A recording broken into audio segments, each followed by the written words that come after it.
Donc nous allons maintenant découvrir l'appli Feedback. Donc l'idée dans une démarche design, c'est de consulter régulièrement les utilisateurs pour recueillir de la donnée qui va nous permettre ensuite de travailler sur les problématiques de l'utilisateur. Notre but, c'est de résoudre toutes ces problématiques.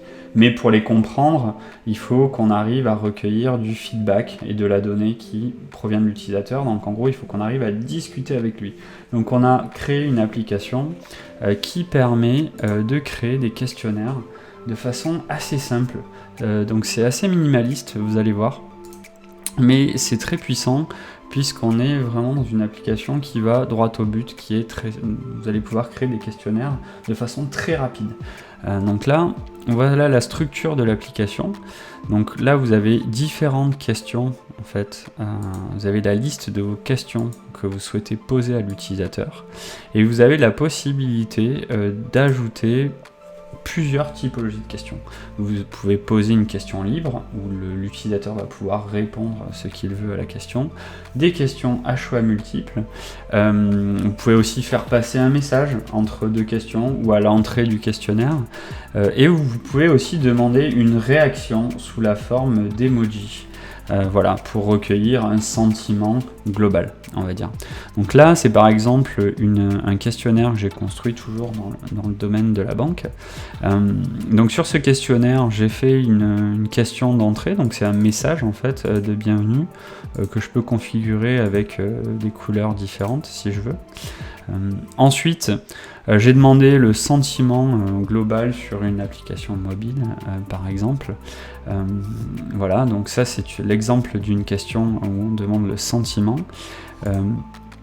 J'ai posé une question à choix multiples sur un média. Donc ce qu'il faut savoir, c'est que sur chaque question, vous pouvez associer soit une photo, soit une vidéo qui est hébergée sur YouTube, Vimeo ou sur d'autres plateformes. Donc là, par exemple, j'ai rajouté une vidéo qui va être associée à une question et à plusieurs réponses. Et ensuite, ici, j'ai associé une image que j'ai uploadée.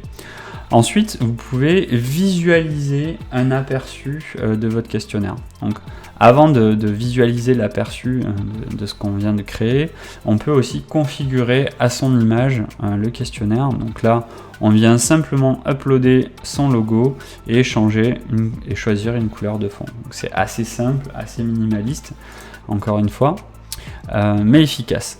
Ensuite, je viens ici dans Aperçu.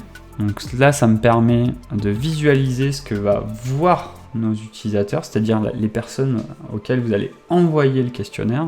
Donc vous avez la possibilité de visualiser l'aperçu. Donc ça, c'est le message qu'ils vont recevoir.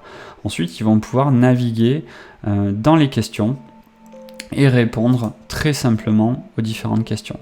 Donc là, quand j'ai associé par exemple une vidéo, comme je vous le disais, l'utilisateur peut déclencher la vidéo qui se lit et on garde sur le côté les questions qui sont associées à cette vidéo.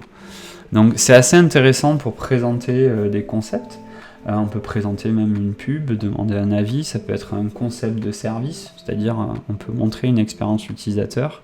Donc la vidéo est un média assez intéressant. Autre usage que vous pouvez faire de la vidéo, c'est au lieu de mettre un message d'entrée sous forme de texte, vous pouvez très bien vous filmer et du coup guider l'utilisateur dans le questionnaire, par exemple. Donc voilà, donc là je réponds aux questions. Et ensuite, voilà, je peux ici, quand j'ai partagé une image, donc là ça peut être tout type d'image, associée à une question, je peux mettre l'image en grand. Donc l'utilisateur, par exemple, si vous voulez tester une interface, va pouvoir regarder l'interface assez simplement. Voilà. Donc, une fois que vous avez confirmé que votre questionnaire marche bien, qu'il est bien conçu, etc., vous pouvez activer votre questionnaire, comme je viens de le faire ici, et ensuite vous partagez le lien du questionnaire. Alors là, c'est un lien public, c'est-à-dire que les personnes qui vont répondre à ce questionnaire n'ont pas besoin d'être inscrite pour répondre au questionnaire, bien évidemment. Et ce questionnaire s'adapte sur mobile. Donc si vous le partagez et que les personnes le consultent sur mobile, il y a une version mobile qui est prévue et qui est adaptée. Une fois que les personnes ont répondu, vous avez un rapport qui vous permet de consulter de façon assez visuelle les résultats à ce questionnaire. Donc voilà. Donc ça, par exemple, les questions sous la forme d'emoji, vous avez les questions à choix multiples, et vous avez ensuite les réponses exhaustives.